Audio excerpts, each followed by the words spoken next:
Hello, it's your Ate Abby, and welcome back to A Beautiful Soul. For today's topic, we will be talking about, we, as in me, myself, and I, we will talk about, chaneneng, as if magpa-flash sa screen, ano, kanina pa yun nandyan, hope to heal. Hala, heal naman eh. Ang heavy ba agad? Well, I think we all are bruised in different kind of way. We all have burdens that we carry with us. We're all fighting inner battles. We are struggling at something. We've been to many things that built our perception in life. We probably have a certain trauma that we don't want to acknowledge because we do not want to deal with it. But we know, we're aware that it's there. We've been through painful times that left us scarred and scared to try again. We just tend to believe that it'll be gone without doing anything about it. Naniniwala na nanalig na lang tayo na time heals. Yes, it does. Time helps us heal. Pero 'di ba kapag nasugatan tayo, gagaling nga yung sugat but it leaves a scar. Ay ako na, allergy hon, ano ba?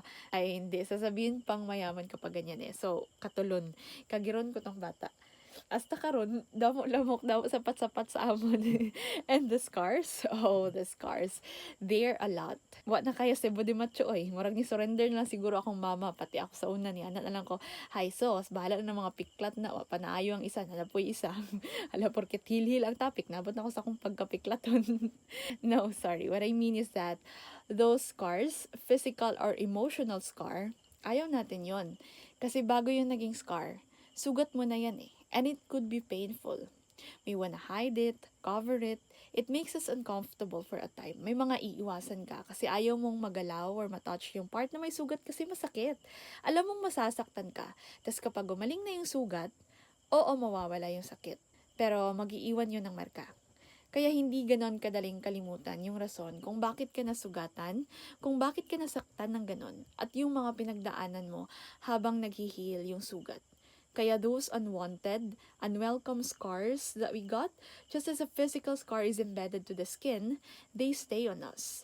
They become lessons that we must learn from. They cause us to fear or feel bad about something or someone. They influence how we make our future decisions. So whether we like it or not, they become part of us. Minsan sinasabi mo sa sarili mo na ang tagal na nun or like para yun lang, okay na ako, no? You would shrug it off kasi 'di ba? Gets mo naman kung bakit dapat hindi ka na matakot, hindi ka na nasasaktan because it's all in the past and it's different now. Whatever. Nanoon yun kasi bata ka pa, you didn't know any better kaya ganon, pero hindi eh. Huwag mong ipilit agad. Hindi ganon kasimple yun. We have those bad experiences that we really try to forget. But then the more that we want to get rid of those memories, the more that it gets to us, along with the negative feelings that come with it. So why do I say hope to heal and not just heal? Let's heal right away, agad-agad. Like it's that easy. Well, may mga tao namang mabilis lang sila makalimot. Talagang ini-exclude ko yung sarili ko, no? Sila lang yun. Sana ako rin pero hindi ako ganon. And I bet those people who can take it easy, they've been through a lot. Kaya it seems to be their superpower na hindi sila ganun ka-affected. But it's not that they don't get hurt, not that they weren't disappointed about anything. Parang siguro sa dami na ng pinagdaanan nila, yung mahirap para sa iba, madali na lang sa kanila. At siguro sa dami ng iniisip or iniintindi nila, they seem to just let it pass, na parang wala lang. Kaya nga sabi din, di ba, nasa pagdadala lang daw yan. Yung parang akala mo wala siyang problema kasi tumatawa, mukhang laging masaya, but we don't know what's going on in his mind or what's hidden behind that smile. He may be exerting so much effort lang din to be able to project grace and positivity kahit durug-durug at pagod na pagod din siya deep inside. That he really worked on becoming that optimistic person that he is now. Kasi based on personal experience, it takes time. It takes an uncertain amount of time and conscious effort to undergo the process of healing. Yes, there is a process. What process and how? I do not certainly know. I just believe that it would require you to be open and be genuinely willing to heal. And most importantly, you have to be really patient with yourself. Kasi minsan nakala mo okay ka na. But then something happened or you suddenly saw someone, then that dread or hatred seems to go back like it just happened yesterday. And there you are again, overthinking, anxious, and just wala, feeling mo you're back to square one. But you're actually not. It may feel like it is, but this time, maybe it's not 100% anymore. Baka mga 98 na lang. Sobrang konti lang pala ng in-okay mo. Which is better na ha, than wala talaga, di ba? There's this familiar feeling na kapag ganito ang nangyari, masasaktan ako, magagalit, or matatakot ako, somehow it has become a mindset. Kasi yun na yung nakasanayan mo, lalo na sa mga bagay na ayaw mo. There's this one time, in a situation na usually kinatatakutan ko, kinakabahan pa rin naman ako. Hindi naman yan nawala sa akin. But not the same as before. Hindi naman din sa confident na ako. I tried to prepare but not to the point na feeling ko kaya ko na talaga. Yun bang sakto lang? Baka kaya ko na, but at the back of my mind, I'll still mess this up. Pero alam kong susubukan ko naman talaga to the best of my ability. So, yun nga, takot pa rin ako. Pero hindi takot na takot. Yung may kaba pero hindi nakabang kaba talaga. Tapos parang napareflect ako, bakit parang hinahanap ko yata yung dati na sobra yung takot ko? Okay na ba ako? Bakit hindi na yata ako masyadong nag-overthink? Parang sobrang pagka-overthinker naman nun. Nag-overthink na nga, masyado pang pag-overthink na halaambot. So, ganun. Just because I was used to being terrified about it, nung time na parang nabawasan yung takot ko, kinwestiyon ko naman kung bakit nagkaganon, nanibago yata ako, na medyo kumalma yung isip ko. Tapos parang mali. Yun nga pala yung ideal, no? Hindi lang ako sanay na mas mangibabaw yung positive kaysa sa pagkanega ko. Sometimes we have to allow it to just happen. Just let it be. If it's better this time, that's good. But if not, ganun talaga. Then just try again. Mag-sure, Abigail. Yun nga yung sinasabi ko eh. Minsan kasi kapag paulit-ulit na lang, that you know you're trying, but still you can't get it right, or at least man lang na hindi na siya ganun ka-big deal for you, pero wala pa rin nangyayari. Parang tatanggapin mo na lang eh, na ganito na talaga yata ako. Parang hindi ko na talaga mababago to. Somehow it has become your character na. Kasi that's what feels natural to you. Yan na yung normal para sa'yo. And kasi mahirap naman talaga baguhin ang isang bagay na part na talaga ng nature mo. And then, yun na yung minsan, kailangan isipin din muna natin kung yung mga bagay ba na to really requires healing. Or baka naman kasi hindi naman talaga siya problema in the first place. Pinipressure mo lang yung sarili mo dahil sa dinidikta ng mga nasa paligid mo or sa nakikita mo sa iba. Kaya feeling mo may mali sa'yo, that something needs to be fixed within you.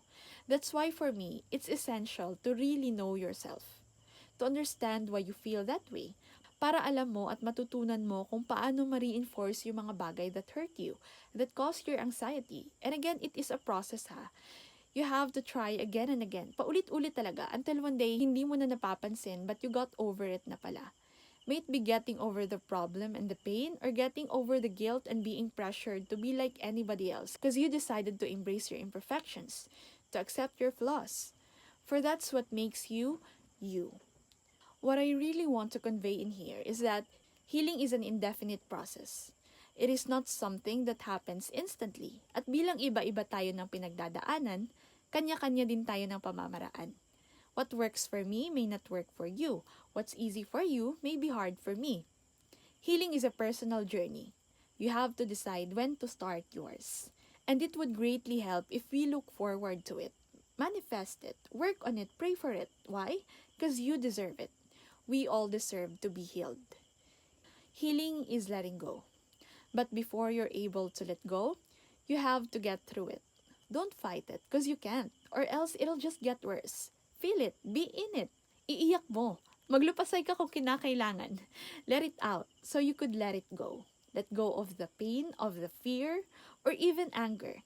Dadaan kasi talaga dyan. Kaya pagdaanan mo, ibigay mo na sa sarili mo. Nasaktan ka eh. Do not be the first person to invalidate your own feelings. Be kind to yourself. Because healing is hard. We never know when we're totally healed from something. Or maybe we don't really get healed 100%, we just learn how to live with it. To be able to continue in life even though they seem to pile up. Hindi mo na alam kung anong uunahin, kung saan ka magsisimula, but just go on. Commit yourself to healing. Even though you don't know how, or even if you're about to settle to being miserable for the rest of your life. For a time, healing could be messy. It could be chaotic. Sobra. And that's part of the process. You could hardly grasp where you're going with it, but have faith that your breakdowns will lead you to your breakthrough. Trust the process. You'll get there. If not so soon, just hold on and don't lose hope that someday healing won't be knocking on your door anymore because it's already in you. You are already in the process of healing. And so to end this, sabi pa nga sa kanta ni Taylor Swift, And I say to you, ooh, soon you'll get better. Ooh, soon you'll get better. Ooh, you'll get better soon. 'Cause you have to. Ni kanta naman. Basta sa lyrics lang mo focus tayo sa kung kayabag. Okay, thank you for joining me in this episode. Merry Christmas, and I hope we'll all have a happy and healed New Year. Let's hope to heal. God bless. Bye for now.